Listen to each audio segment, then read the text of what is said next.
eyes with the Urban Decay Primer Potion in Eden all over my lid, setting it with a Violet Voss shade from the Fruit Sorbet palette.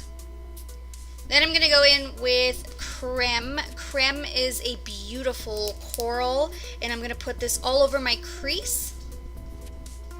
And then I'm going to take Custard, which is the most gorgeous fuchsia pink. It's so pretty. It's like a purple fuchsia pink. And then I'm dragging it outwards on the outer corner. And then taking Creme again and softening that up. And this shade is called Berry Mousse, and I put that in the crease as well. Well, not in the crease, but in the brow bone, just to soften that up. This shade is the hardest shade to work with, but it is really pretty. It's called Chocolat, and it's a beautiful dark chocolate brown, like a matte brown. So just kind of play with it. I dragged it out with Custard so I can make sure that it goes together, and then I took Custard again and put it over top to soften that up. Again, repeat with Creme. And then I took, this is Macarons. It's a beautiful seafoam green. It didn't pick up on my brush well, so I went back with my fingers to kind of really give it a pop. And this shade is called Crepes. This is a really pretty warm brown, a medium brown, so I kind of fluffed that in with Chocolat and then married it with Macarons.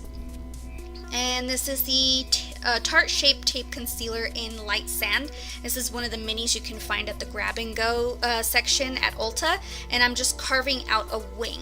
I really wanted to do this for the longest time. I just have not had a steady hand, but I think this worked out. So just make sure it's nice and crisp.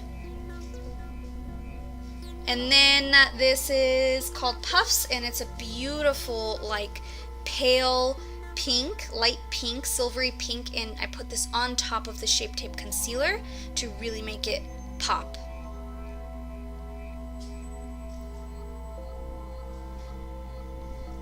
I grabbed this one is Mont Blanc. It's like a grayish seafoam green, and put that on my lower lash line, and then buffed it out with Crepes.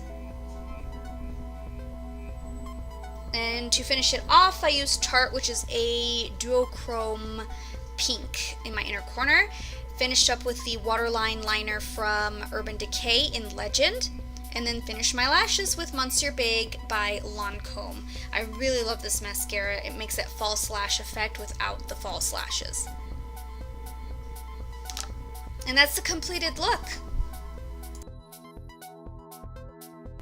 I hope you guys enjoyed this eyeshadow look, and I hope you look forward to more tutorials. I'm going to start putting more out. Stay tuned for my next video, and I'll see you guys then. Bye.